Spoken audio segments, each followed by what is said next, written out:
현재 우리나라의 경우 생명윤리법에 따라 정자나 난자를 거래하는 것은 금지되어 있지만 대신에 상업적 대리모 같은 것은 현재 법의 사각지대에 놓여져 있고 여러 윤리적 문제라든지 아니면 이제 난임 부부라든지 이런 사람들을 위해 허용해야 한다는 얘기도 있고 이거에 대해서 금지해야 된다는 여러 논의가 오고 가고 있습니다. 먼저 찬성 측 인론부터 시작하도록 하겠습니다. 저는 상업적 대리모 합법화에 찬성합니다. 그 이유는 세 가지입니다. 첫 번째로 아이를 가질 권리를 보장해야 하기 때문입니다. 난임과 불임은 개인이 선택한 결과가 아니라 누구에게나 발생할 수 있는 현실적인 문제입니다. 모두에게 아이를 낳을 권리가 있다면 출산 방식 역시 다양한 선택지가 허용되어야 합니다. 상업적 대리모는 타인의 몸을 착취하는 구조가 아닙니다. 이는 원해도 아이를 가질 수 없는 사람들이 합법적인 계약의 틀 안에서 소망을 이루는 수단입니다. 우리는 이를 통해 아이를 갖고자 하는 사람들의 기본적인 권리를 보호할 수 있습니다. 두 번째로 이미 존재하고 있는 음성적 대리모 시장을 안전하게 제도권 안으로 가져와야 합니다. 현재 불법적 대리모는 중개 브로커, 의료사고, 대리모에 대한 착취, 위험 등으로 이어지고 있습니다. 합법화는 시장을 키우는 것이 아니라 국가가 의료 기준과 계약 절차를 명확히 규제하고 감독할 통제권을 확보하는 과정입니다. 이미 일어나고 있는 일이라면 제도적 틀 안에서 더 확실하게 관리해야 합니다. 마지막으로 태어나는 아동의 권리를 보호하기 위해서입니다. 사실상 가장 큰 피해자는 상업적 대리모로 태어난 아이들입니다. 상업적 대리모의 금지로 인해 발생하는 무등록 출생, 친권 분쟁 등의 위험은 아이에게 직접적인 피해도 돌아갑니다. 합법화는 출생과 가족관계를 명확히 제도적으로 기록하고 보호하는 방식입니다. 따라서 상업적 대리모는 합법화와 강력한 규제를 함께 마련해야 하며 이는 부모와 대리모 그리고 아이 모두의 권리를 보호하는 방식입니다. 감사합니다. 찬성 측 인론 종료되었습니다. 다음으로 반대 측의 표차조사가 있겠습니다. 네, 표차조사 시작하겠습니다. 1번 토론자께서는 아이를 가질 권리에 대해서 언급하셨습니다. 저희는 듣고 싶습니다. 나와 유전적 유사성을 갖는 아이를 갖고 싶다는 욕심 때문에 여성의 신체를 상품화하여 금전적으로 거래하고 아이의 정체성을 흔들어도 된다고 생각하십니까? 여성을 경제적 상품화로 본다는 것은 일단 동의할 수가 없는 게 그 시험관 출산이나 네, 아니면 여기까지 듣겠습니다. 두 번째 질문입니다. 현재 대법원은 출산 행위를 행한 자를 태어난 아이의 어머니로 보는 분만설의 입장을 유지하고 있고 이에 따라서 의뢰 부부는 아이를 법적 친모인 대리모에게 입양 절차를 통해 친자로 입양해야 합니다. 아이는 이러한 과정에 동의한 적이 없습니다. 태어날 아기에게 언젠가 너는 대리모의 뱃속에서 커서 세상으로 나왔다고 말하게 될 텐데 어른들의 욕심에 의해서 정체성 혼란을 겪을 아이에게 미안함이 느껴지지 않습니까? 일단 대법원이 그 주장을 했다는 게 연도의 차이가 있을 것 같은데 저희가 조사한 바에 따르면 2020년에 그 친부가 아니더라도 그 의뢰인을 부모로 인정해주는 사례가 있었다고 저희는 그 판례를 봤습니다. 네, 저희가 조사한 바에 따르면 대법원에서 2025년 판례를 근거로 분만설을 지지를 했다는 점에 대해서 혹시 조사를 하셨는지 다시 묻겠습니다. 그 점에 대해서는 잘 모르겠습니다. 네, 알겠습니다. 유엔 총회에서 지난 10월 보고서를 통해 대리모 제도는 아이와 산모 모두를 심각한 인권 침해에 노출시킨다고 했는데 이에 대한 입장 어떻게 되십니까? 다시 한번 말씀드립니다. 논론 들어가서 말씀드리겠습니다. 반대 측 표차조사 종료되었습니다. 다음으로 반대 측 인론 묻겠습니다. 네, 인론 시작하겠습니다. 요즘 우리는 거의 모든 것을 돈으로 사고 팝니다. 하지만 어머니의 역할까지 돈으로 사고 팔 수 있을까요? 이 세상의 모든 것을 돈으로 사고 팔 수는 없습니다. 출산이 단순한 노동이 아니라 생명을 잉태하는 행위이기 때문에 그런 행위를 금전적으로 거래하는 것은 인간의 존엄성과 생명을 상품화해서는 안 된다라는 기본 원칙을 훼손하는 것입니다. 개인의 자유는 물론 중요하지만 여성의 몸과 생명이 거래의 수단이 되는 순간 그것은 개인의 제약이 아니라 인간의 존엄성을 침해하는 행위입니다. 자유란 인간이 존엄한 존재로서 스스로를 결정할 수 있는 권리이지 자신의 존엄을 부정하거나 도구화할 수 있는 권리가 아니기 때문입니다. 인간의 존엄은 타인뿐 아니라 자신에게서도 침해될 수 없습니다. 대리 출산이란 다른 여성의 자궁을 대여하여 타인의 아이를 낳는 행위입니다. 그러므로 대리 출산은 명백한 임신 매매이며 여성의 신체를 도구화하는 것입니다. 이는 인간의 존엄성을 명백히 침해하는 행위라는 사실을 다시 한번 말하고 싶습니다. 따라서 상습적 대리모를 합법하게 된다면 이러한 심각한 윤리적 문제가 필연적으로 발생하기 때문에 저희는 상업적 대리모 합법화를 절대로 찬성할 수 없습니다. 이상 마치겠습니다. 반대 측 의견은 종료되었습니다. 다음으로 찬성 측의 교차 조사가 있겠습니다. 네, 교차로 시작하겠습니다. 찬성 측 반대 측 토론자께서는 현행법에서 시험관이나 체외수정 같은 인공생식기술 합법이고 이에 대해서 대가가 따른다는 것도 알고 계십니까? 네, 알겠습니다. 그렇다면 이들도 모두 금전이 오가는 제도인데 왜 유독 대리운만 출산의 상업화라고 비난하는지 이해할 수가 없습니다. 동일하게 비용이 들어가는 제도인데 어떻게 윤리적, 법리적으로 허용되는지 혹시 구분해 줄 수 있습니까? 대리 출산의 경우에는 앞에 인문에서 말씀드렸다시피 여성의 자궁이 되어서 타인의 아이를 낳는 행위이기 때문에 이것은 명백한 인신매매라고 할 수 있습니다. 네, 입양 가족이나 재혼 가정에선 낳지 않아도 친권이 있습니다. 인정하십니까? 네, 맞습니다. 그렇다면 출산이 없어도 부모가 될 수 있다는 제도적 현실이 이미 존재하는데 왜 유독 대리모 상황에서만 현재 낳아야만 친권이다, 낳아야만 자식이 될 수 있다라는 기준을 적용하신 겁니까? 저희는 낳아야만 친권이 인정된다라는 것이 아니라 대리 출산의 경우에 인권을 침해하고 다른 사람의 인권을 침해하는 것이기 때문에 안 된다라고 말씀드리고 있습니다. 입양에서도 비용이 발생합니다. 인정하십니까? 네, 인정합니다. 그러면 입양에서도 비용이 똑같이 발생하고 입양에서도 똑같이 다른 부모가 낳은 자식을 사온 것이와 마찬가지인데 이게 대리모와 어떻게 다른지 설명해 줄 수 있습니까? 입양의 경우에는 다른 부모가 친권을 포기하거나 어쩔 수 없는 경우에서 입양한 것이지 다른 사람의 그리고 누차 말씀드렸지만 대리모 출산이라는 경우에는 다른 여성의 몸을 이용해서 찬성 측 교차 조사 종료되었습니다. 다음으로 자유토론이 있겠습니다. 자유토론은 반대 측부터 발언 시작하겠습니다. 네, 바로 시작하겠습니다. 일반 입양과 지금 현재 저희가 논하고 있는 대리모 출산을 동일선상에서 비교하셨습니다. 저희 입장에서는 동의하기가 어려운데요. 그 이유는 흔히 가슴으로 나왔다고 표현하는 유전적 연관성이 아예 없는 아이를 가족으로 들이는 일반적인 입양이라는 아름다운 가족관계의 형성 과정을 조금의 유전적 연관성을 위해서 남의 배에 아이를 보내서 낳는 대리 출산이 어떻게 입양과 같습니까? 말씀해 주십시오. 네, 저희는 입양에서 비용이 발생하고 입양 역시 아이를 원하는 사람이 아이를 포기하는 사람하고 수요와 공급이 맞아서 아이를 가져오는 상황이 대리모 출산과 비슷하다는 점을 들어서 비용이 발생한 두 제도가 명백하게 동일함에도 불구하고 유독 대리모 출산만 잘못된 제도라고 반대하시는 반대 측 입장을 비판하기 위해서 해당 예시를 가져왔던 것입니다. 그에 대해서 답변 드리겠습니다. 우선 가장 큰 차이점은요. 일반적으로 고아원에서 입양 절차를 받는 아이들과 대리 출산을 통해서 태어나는 아이들에게는 선택권 여부의 차이가 있습니다. 기본적으로 우리는 보편적 인권을 따라야 합니다. 그렇기 때문에 아이는 어머니의 뱃속에서 태어나는 것을 선택하고 싶을 것이고 또한 반대로 말하자면 아이가 대리모 뱃속에서 태어나고 싶어 한다는 것을 의견을 물어볼 수가 없습니다. 그런 상태에서 이루어지는 대리 출산에 대해서 아이의 인권이 굉장히 경시되고 무시된 상태에서 또한 여성 신체를 결의 대상으로 하여 일련의 대리 출산 과정이 이루어지는데 이것이 어떻게 가슴으로 낳는 일반 입양과 동일하다고 말씀하실 수 있는지 저희는 잘 이해하지 못하겠습니다. 네, 첨언하겠습니다. 찬성측 1번 토론자께서 인문에서 아이를 가질 권리가 누구에게나 있다고 말씀하셨는데 모든 권리는 다른 사람의 권리를 침해하지 않아야 하고 그리고 또한 인간의 존엄성을 침해하지 않아야 합니다. 이 대리 출산의 경우에는 인간의 몸을 도구한다는 점에서 명백히 인간의 존엄성을 침해하고 그리고 다른 사람의 인권을 무시하는 행위라서 좀 다르다고 말씀하실 수 있습니다. 일단은 제가 짚어드리고 싶은 게 다른 여성의 몸을 이용한다는 점에서 인권을 침해한다고 말씀하셨는데 입양 같은 경우에도 아까 저희가 말씀드리고 싶은 게 다른 여성의 몸을 이용한다고 입양도 결국에는 그 제3자에서 나온 아이를 그 친권으로 인정을 해주는 건데 그거에 대한 차이점을 정확히 설명해 주시지 못한 것 같고요.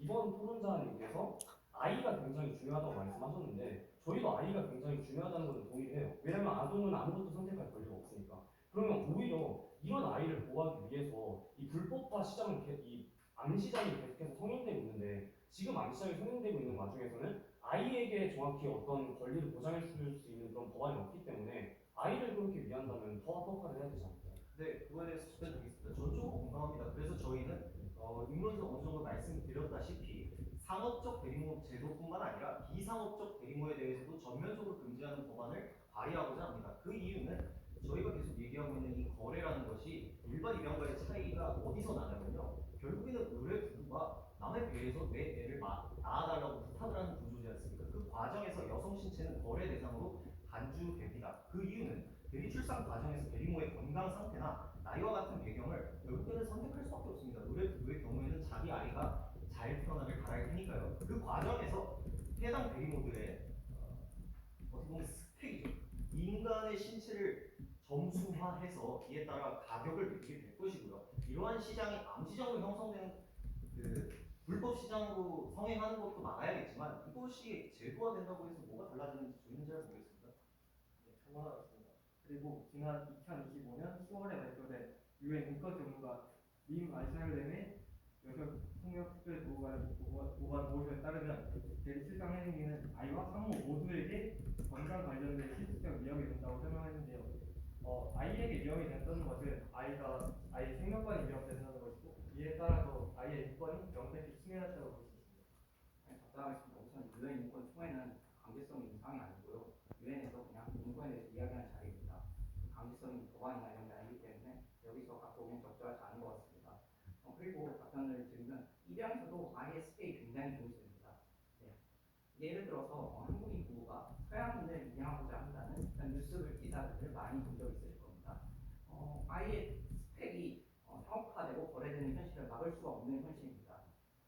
이런 현실이 있을 때 저희는 제도화를 통해서 이런 거를 더 체계적으로 관리를 하고 무엇보다 착취 문제가 있는데 그런 문제를 더 줄이고자 하는 것입니다. 이 주장에 대해 답변드리겠습니다. 이 주장에 대해서는 동의하기가 어려운 것이요. 입양 가정의 경우에는 내가 가져도 아까 저희가 표현 드렸다시피 다소로 나는 과정이 필요합니다. 결국에는 내가 키우고 싶은 아이를 내가 선택할 권리 정도는 있다고 생각합니다. 그거에 대해서 뭐라고 한다면 그거야말로 어떻게 보면 문재인 전 대통령이 얘기했던 입양한 아이가 마음에 안 들면 바꿀 수 있게 해야 한다 같은 배변이라고 생각하고요. 나아가서 국제적인 유엔 총회에 대해서 구속력이라고 말씀하셨습니다. 그래서 저희가 국내법의 사례를 말씀드리겠습니다. 1번 토론자께서도 간과하셨던 사항입니다. 2025년 대법 판례에 의하면 대리모 A씨가 의뢰부부의 아이를 대리 출산했는데 현행 법령에 근거해서 의뢰부부는 아이를 입양하는 절차를 거쳐야 했습니다. 이 과정에서 대리모 A씨는 협박을 통해서 금전적인 이익을 취했고 그 과정에서 이러한 권리 주장을 대법은 기각했습니다. 이를 보았을 때 대리모의 친권이 일단은 저희가 아까 언급했다시피 출산한 사람이 친모다라는 그 입장을 대부분 고수하고 있고요. 그 과정에서 결국에는 제일 중요한 것이 이러한 상업적 대리모, 상업에 오가는 그러니까 상업적 목적을 오가는 대리모 제도는 현재 사실상 문제되어 있습니다. 명시적으로 나타나 있지는 않지만요. 일단 상업적 대리모가 당연히 지금 금지되어 있으니까 합법화를 저희가 주장을 하는 거고 저희가 일단 계속 입양이랑 이런 걸로 지금 문제가 계속해서 주장이 안 맞으니까 제가 새로운 그 쟁점을 꺼내면 저희가 어쨌든 간에 한국의 가장 큰 국가적 해결해야 될 과제가 저출산 문제임을 아마도 다들 다 동의를 하실 겁니다. 근데 저출산 문제에서 지금 이 결혼을 자체를 계속해서 그 감소하고 있고 결혼을 한 사람들 중에서도 이 출산을 하려고 하는 사람들이 굉장히 적은 상황에서 이 출산을 장려할 수 있는 제도인 이 상업적 대리모는 합법화를 해야 할 이유가 충분하지 않습니까? 답변드리겠습니다. 인구 문제를 해결하기 위해서 여성의 신체를 거래하고 아이의 선택권을 존중하지 않는 것은 인간의 기본권을 침해하면서 국익을 위해서 기여하자는 전체주의적인 관점이라고 저는 느껴집니다. 그리고 아까 설명이 좀 부족했던 것 같아서 첨언 드리자면 현재 대리모에 대한 법적인 명시화가 이루어지고 있지는 않지만 상업적 대리모 출산 관련 법률과 대법원의 판례, 아까 언급드린 2025년 판례와 같은 것들을 통해서 현재 상업적 대리모는 사실상 금지 상태입니다. 지금 법적인 사각지대에 놓여 있는 것은 아까 말씀드린 비상업적 대리모 제도인데 그 안에서도 아까 말씀드린 반대급 부분, 그러니까 대가성을 바라고 협박을 이어가는 그러한 행태가 이어지고 있습니다. 친권을 가지고 말이죠. 이러한 문제를 해결하기 위해서는 저희의 모델이 좀 더 합리적이라고 생각합니다. 질문 드리겠습니다. 그러면 이 문제가 굉장히 전체주의적이라고 말씀하셨는데 네. 한국이 이 문제를 해결할 수 있는 전체주의적인 아는 제도가 무엇이 있을까요? 제가 답변을 드리겠습니다. 인구 문제를 해결하는 것은 행정부 수반을 포함한 공무원들의 일인 것은 사실이지만 그것을 국민들에게 강제하는 것은 자유민주주의 국가에서는 부적절한 행태 아닙니까? 지금 인구가 모자라니까 인구를 늘리기 위해서 너희들이 희생해라 라고 이야기하는 것이 전체주의적인 관점이지. 그럼 그게 자유민주주의. 그거에 대해서는 저희가 반대할 수가 있는 게 희생해라라는 게 말이 맞지 않은 게 일단은 이 난임률이 지금 현재 17%가 되고 있죠. WHO 기준으로 보면은 세계적인 난임 비율이 한 15% 정도 합니다. 그래서 한국의 이 난임 비율이 17%인 거는 이제 상대적으로 좀 높은 수치에 속하는데 이 17%의 난임 비율 중에서 이 30대 여성의 난임 비율이 71.6%가 된다고 했거든요. 그래서 이거를 보면은 30대 여성 같은 경우는 그 이미 그 난임 치료를 받고 있는 그 30대 여성의 비율이 71%라는 것은 아이를 낳으려고 하는 30대 여성이 71%나 된다는 말이잖아요. 그만큼 그러면 이거는 희생이 아니라 오히려 진짜 낳고 싶어 하고 지금 저출산이 진짜 도움이 될 만한 완전 현실적인 대안인데도 지금 합법화를 금지하는 거니까 그건 더 말이 안 됩니다. 청원하겠습니다. 아까 뭐 자연인주주의에 대해서 말씀해 주셨는데 작년 기준도 우리나라 출생아는 23만 명입니다. 하지만 작년 기준 난임 치료를 받고 있는 부부가 27만 쌍이 됩니다. 현재 저출산 문제가 굉장히 심각한 상황에서 대리모 제도로 허용하게 되면 출산율을 2배 가까이 늘릴 수 있는 좋은 기회인데 그러면 이런 기회를 충분히 원하는 부부들이 있는데 오히려 이 자체를 완전 막아버리는 게 전체주의적인 국가의 폭력 아닌가요? 답변 드리겠습니다. 계속 난임제 얘기를 하면서 아이를 가질 권리에 대해서 얘기를 하시는데 제가 2차 말씀드렸지만 모든 권리는 다른 사람의 권리를 침해하지 않을 때 행사할 수 있습니다. 저희가 2차 말씀드렸다시피 대리 출산은 아직까지 대리모와 그리고 태아 또 태아에게 모두 위험성이 완전히 밝혀지지 않았습니다. 이런 위험성이 밝혀지지 않은 상황에서 태아가 아무런 의사 표시도 할 수 없는데 무조건 그냥 출산율이 높아지니까 한다는 것은 이건 명박시 태아에 관한 무거 침해하고 있습니다. 네, 처언하겠습니다. 또한 저희가 언급한 희생이라는 측면은 아이의 희생을 이야기하고 있습니다. 지금 이 모든 논의에서 태어날 아이의 입장은 전혀 고려되고 있지 않습니다. 또한 자유민주주의 국가에서 논하는 자유라는 단어에는요, 책임이라는 단어가 반드시 수반되어야 합니다. 원하고 그렇게 하고 싶다고 해서 다 할 수 있다면 그것은 자유가 아닙니다. 네, 답변 드리겠습니다. 지금 걱정 많으신 것 같아서 저희가 모델 한 가지를 준비하는데요. 저희가 준비해온 모델은 캘리포니아식 상업적 대리인 모델입니다. 캘리포니아식 상업적 대리인 모델에서는 모두가 원한다고 해서 상업적 대리인을 신청할 수 있는 게 아닙니다. 주정부의 철저한 모니터링과 그 다음에 브로커에 대한 마진율에 대한 상한선 설정 등으로 해서 경제적 착취를 받고 있고요. 그리고 대리모에 대한 계속된 이런 동의 표시를 확인하고 대리모에 대한 건강 표시 등 여러 가지 안전장치를 마련하고 있습니다. 오히려 이러한 안전장치가 있는 상황에서는 대리모를 착취하는 것이 아니라 대리모의 양치에게 도움이 되는 제도라고 할 수 있는 거 아닌가요?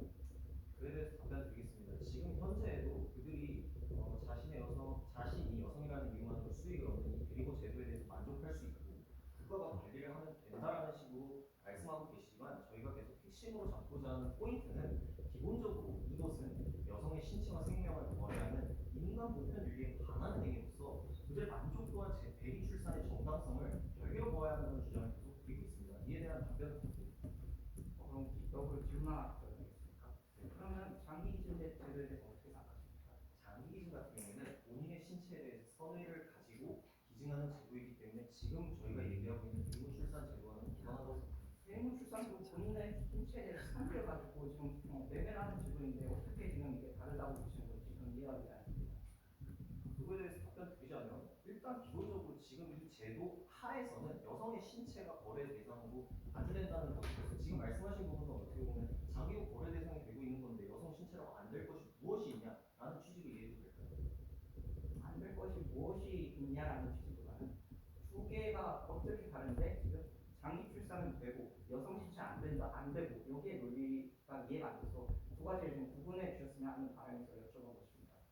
이거에 대해서 답변을 드리자면 현재 저희가 지금 대리모 출산 제도가 가지고 있는 인권 침해적인 요소를 크게 두 가지로 말씀드리고 있습니다. 이는 첫 번째는 여성 신체의 가격이 이제 출산 여부나 나이 등에 의해서 값이 매겨진다는 측면에서 일반적으로 우리가 논하는 장기 기증 제도와는 조금 차이가 있다는 점에서 지적을 하고 있고요. 두 번째는 계속 말씀드리는 태어날 아이에 대한 존중이 배제되어 있는 현행 대리모 현재 주장하고 계신 대리모 출산 제도에 대해서 비판을 하고 있는 것입니다. 이에 대해서 동일하다고 생각하신다면 어느 정도 저희가 설명이 조금 부족했던 것 같다는 것은 인정하겠습니다. 아니, 저희가 일단은 아이의 권리를 계속해서 되게 존중해야 된다는 말씀을 하시고 계신데 지금 이 상업적 대리모를 합법화해야 한다의 반대측은 상업적 대리모를 아예 그런 상황을 없애겠다라는 그런 주장이 아니라 그냥 합법화라는 그런 제도 자체를 만들지 않겠다라는 겁니다. 그러니까 이 말은 이 합법화라는 법을 만들지 않겠다는 것이 어쨌든 간에 불법적 시장이 계속해서 성행할 수밖에 없습니다. 왜냐하면 제가 아까도 말씀드렸듯이 난임률은 계속해서 증가하고 있고요. 이 난임 비율 중에서 여성이 30대 정도가 이 난임 치료를 받고 있는 30대 여성의 비율이 78%나 되는 거는 그만큼 지금 아기를 갖고 싶어하는 사람들이 굉장히 많다는 거예요. 근데 일단 저희 한국 이 의료 기술을 보면은 난임 치료의 그런 성공 가능성도 매우 높지도 않고 그 과정에서 지금 이 난임 여성들이 아이를 가질 수 있는 방안은 이런 대리모 출산 방법이 가장 유효한데 지금 아이를 권리를 지킬 거면은 어쨌든 간에 계속해서 불법적 시장이 성행하니까 권리 같은 거를 더 보장해주기 위해서 합법화를 해야 하는 게 훨씬 더 아이의 권리를 위한 방안이죠. 저도 답변드리겠습니다. 저희는 현재 찬성 측에서 얘기하는 논리적 연관성이 좀 부족하다는 생각이 드는데요. 우선 가장 기본적으로 난임 문제에 대해서 말씀하고 계신데 이것은 건강 문제이기 때문에 해결해야 되는 것이지 난임이 있으니까 대리모 출산을 합법화해야 한다라고 주장하는 것에는 저희가 계속 주장하고 있는 윤리적 문제가 해결되지 않습니다. 또한 지금 이러한 부분에 있어서 계속 아이의 권한, 그러니까 권리를 어느 정도는 계속 폄하하고 계신 것 같습니다. 이 부분에 대해서 한번 좀 자세한 설명 부탁드리겠습니다. 난임에 대해서 지금 건강 문제라고 말씀하셨는데 난임은 건강 문제가 아니라 누구에게나 일어날 수 있는 문제고 원인이 딱히 규명되지 않은 문제입니다. 따라서 난임 부부들 아이를 갖고 싶어하는 그 수요는 결코 사라지지 않을 것이고 그리고 저희가 아이의 이런 권리를 폄하하신다고 했는데 아이들은 선택권이 없는 게 똑같습니다. 고아원에 부모들한테 버려져서 지금 입양을 대기하고 있는 아이들이나 현재 대리모로 태어난 아이들이나 똑같이 선택권이 없는 건 똑같습니다. 선택권이 주어지지 않는다고 아이들의 앞으로의 보장될 권리를 포기하는 것은 말이 되지 않습니다. 이미 벌어진 일은 벌어진 일이고 대리모로 태어난 아이들은 태어난 아이들입니다. 상업적 대리모 자체가 상업적 대리모 출산 그 자체로만 얘기하는 것이 아닙니다. 상업적 대리모 출산이 이루어지고 난 후에 친권 인정이 어떻게 될 것인지 아이에 대한 지원 방안이 어떻게 될 것인지 그리고 가족에 대한 전체적인 우리 사회의 정의가 어떻게 다시 재정이 될 것인지 이런 포괄적인 정의들과 과정들을 포함하고 있는데 상업적 대리모에 대해서 단순히 반대를 한다는 것은 이런 것을 모두 포기하자는 안타까운 소조가 들리지 않는 것 같습니다. 그거에 대해서 답변드리겠습니다. 저희 입장에서는 일단 아까 전에 답변 못 드린 것 중에 하나가 아이를 갖고 싶은 마음이 있다라고 하셨습니다. 가족을 구성하는 방법 중에는 입양이라는 제도 계속 얘기하고 계신데 입양하면 됩니다. 굳이 자기랑 유전적으로 동일한 아이를 낳겠다는 욕심 때문에 한 아이의 정체성이 흔들리는 일을 묵과할 수는 없습니다. 계속 일반적으로 고아원에서 입양하는 절차와 비교하고 계신데 그 친구들은 불가피하게 버려진 친구들 아닙니까?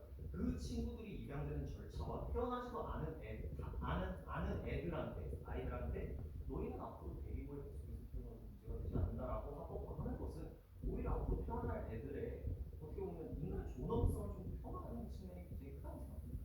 우리나라 고아원에 있는 아이들이 몇 명이나 되십니까? 몇만 명대입니다. 아까 저희가 말씀드렸듯이 아이를 원하는 분은 27만 명대입니다. 그러면 아이를 갖지 못하는 20만 명이 넘는 부부들은 입양 아들이 고아원에 들어올 때까지 기다려야 된다는 말씀이십니까? 제가 답변드리겠습니다. 그 부분에 대해서는 해외에도 고아들이 있지 않습니까? 지금 제가 생각할 때는 후보자분께서 착각하고 계신 것이 지금 현재 난임 치료를 받고 있는 사람들이 당장이라도 내 아이를, 그러니까 아이를 가져야겠다고 생각한다고 말씀하시는 것 같은데 그렇지 않습니다. 시기는 다 다르고요. 계속 아이들은 태어나고 있고 말씀하신 대로 고아들이 계속 많이 나오고 있습니다. 지금 현재 우리나라도 그것이 굉장히 심각한 문제라는 것에 공감을 하고요. 그래서 그 부분에 대해서는 답변을 충분히 부족하다고 생각하고 넘어가겠습니다. 법률적인 이야기를 안 할 수가 없는데요. 저희는 계속 지속적으로 아이의 친권이 출산 행위를 한 대리모에게 있다고 얘기하고 있습니다. 이 문제에 대해서도 법률적인 공포가 있습니다. 네, 지금 현행 법률상으로는 우리나라 현행 법률이 상업적 대리모 제도에 불리하게 돌아가고 있다는 걸 인정합니다. 하지만 저희는 지금 변화의 바람이 불고 있다는 것을 확신합니다. 아까 인정했듯이 2020년 당시에도 대법원에서 대리모의 친권을 친부모에게 인정을 할 수 있다는 이러한 논의가 나오고 있는 상황이고 무엇보다 한국의 가족관이 굉장히 빠르게 바뀌고 있는 상황입니다. 법은 어쩔 수 없이 이런 사회적 논의를 가능하다고 생각을 하는데 이렇게 한국의 전통적인 가족관이 빠르게 찌르고 있는 상황에서는 언젠가 금미래에는 저희의 주장을 뒷받침을 해줄 수 있는 판례가 나올 것이라고 저는 기대합니다. 답변드리겠습니다. 그러니까 지금 말씀하시는 걸 설정돼 온 이 불만설이라는 대법원의 기존 입장을 굳이 인간의 유전적인 유사성을 가진 아이를 낳기 위해서라는 욕심 하나 때문에 여성의 임신을 장기처럼 매매하고 아이의 권리를 무시한 채 너는 대리모 뱃속에서 태어났어. 그렇지만 넌 내 아들이야. 라고 이야기할 수 있다고 입양 절차를 거쳤습니다. 저는 그 권리가 무엇보다 소중한 권리라고 생각합니다. 아이를 갖고자 하는 권리는 굉장히 소중한 권리이고, 그리고 그 과정에서 발생할 수 있는 여성의 이런 이런 신체에 대한 상통화나 이런 문제를 합법화의 과정을 통해서 해결하자는 것이지 약간 비약이 있으신 것 같은데 저희가 절대 그 과정에서 일어나는 착취나 이런 걸 무시하자는 건 아닙니다. 네, 그러니까 일련의 과정에서 발생하는 모든 윤리적 문제는 법으로 뒤바꾸면 문제가 없게 된다라는 말씀 잘 들었습니다. 이상입니다.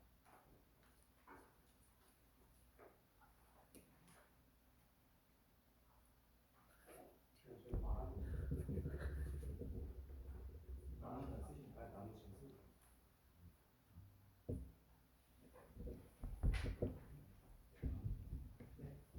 그 토론에서 저희도 현재 대한민국의 상황이 상업적 대리모에 아직 적합하지 않은 토양이라는 건 인정하는 바입니다.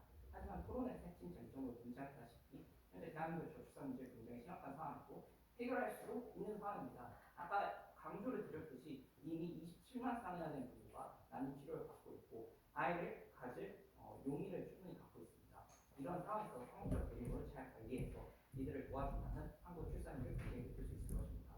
그리고 법에 대해서 직접적으로 말씀해 주셨는데 법은 딱딱한 것이 아닙니다. 법은 계속 바뀔 수가 있고 사회적 논의의 변화를 가능할 것입니다. 일례로 미국에서 1970년부터 1966년까지만 해도 인종간 결혼이 불법이었습니다. 하지만 10년 만에 뒤바뀌었습니다. 법 역시 사회적 논의를 반영하는 유기체와 같은 것이고 따라서 우리의 인식이 바뀌고 사회적 논의가 충분히 이루어진다면 반대 측에서 굉장히 걱정해 주시고 있는 그런 법리적 문제 없이 충분히 해결될 수 있을 거라고 저는 보고 있습니다. 그리고 뭐 마지막으로 아까도 말씀드렸지만 그렇게까지 아이의 권리를 존중을 한다면 이미 불법적 시장이 생겨나되고 있는 상황에서 그 후에 어쨌든 간에 아이는 계속해서 태어날 거잖아요. 아까 말씀하셨던 것처럼. 그러니까 어쨌든 간에 아이는 계속해서 태어나니까 오히려 그 후에 더 지원을 해주고 권리를 보호해주는 그런 합법화가 저는 더 적절하다고 말씀드리고 싶습니다. 찬성 측 발표는 다음 시간에 종료되었습니다. 반대 측 남은 4초 사용하실 수 있습니다. 다음으로 수기 시간 1분 갖도록 하겠습니다.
수기 시간 종료되었습니다.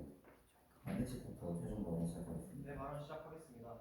마지막으로 찬성 측에서 말씀해 주셨던 부분에 대해서 답변 드리겠습니다. 불법을 막을 수 없으니 합법화하자는 주장에는 동의할 수 없다는 점 분명히 말씀드립니다. 발언하겠습니다. 기술이 발전함에 따라 신의 영역이라 불리는 생명과 관련한 윤리적인 논란은 끊이지 않고 있습니다. 대리모 출산 역시 이러한 시대적 흐름에 따라 등장하게 된 이야기입니다. 우리가 주목해야 할 것은 대리 출산이 안전하게 이루어질 수 있냐가 아닙니다.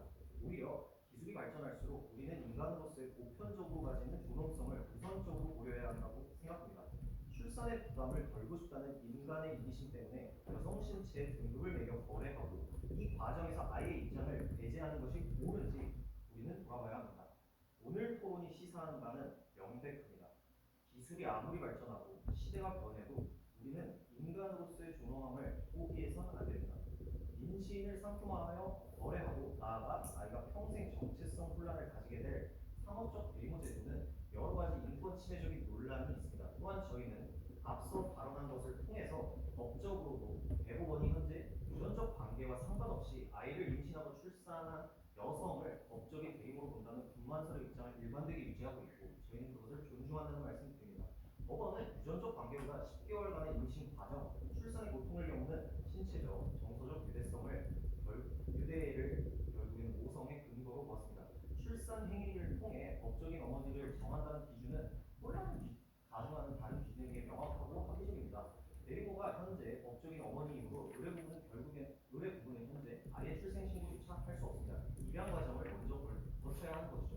이러한 상황에서조차 가슴으로 나왔다고 표현하는 유전적 연관성이 아예 없는 아이를 가족을 드리는 일반적인 입양이라는 것과 동일선상으로 비교하며 너는 어쨌든 내 친자식이야 라고 정신승리하는 것이 과연 옳은지 여쭙고 싶습니다. 이런 발언 마치겠습니다.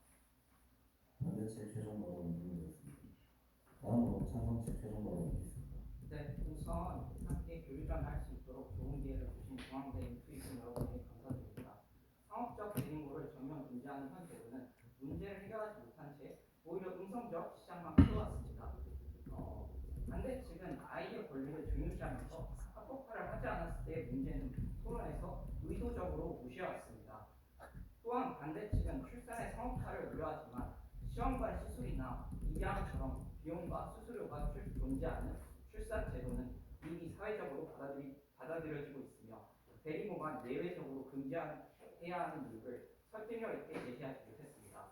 다양한 출산 보조 방식 중에서 왜 저희는 대리모만 다른 잣대를 적용해야 하는지 아직도 모르겠습니다. 무엇보다 저출산은 더 이상 미룰 수 없는 국가적 위기입니다. 한국의 합계 출산율은 0.72명으로 대학 OECD 최저이며 출생아 수는 빠르게 줄고 있습니다.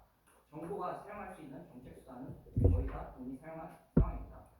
하지만 출산을 원하지만 할 수 없는 일을 지원하는 것 역시 국가의 책임이라고 할 수 있습니다. 저희는 제도를 무분별하게 확대하자는 것이 아닙니다.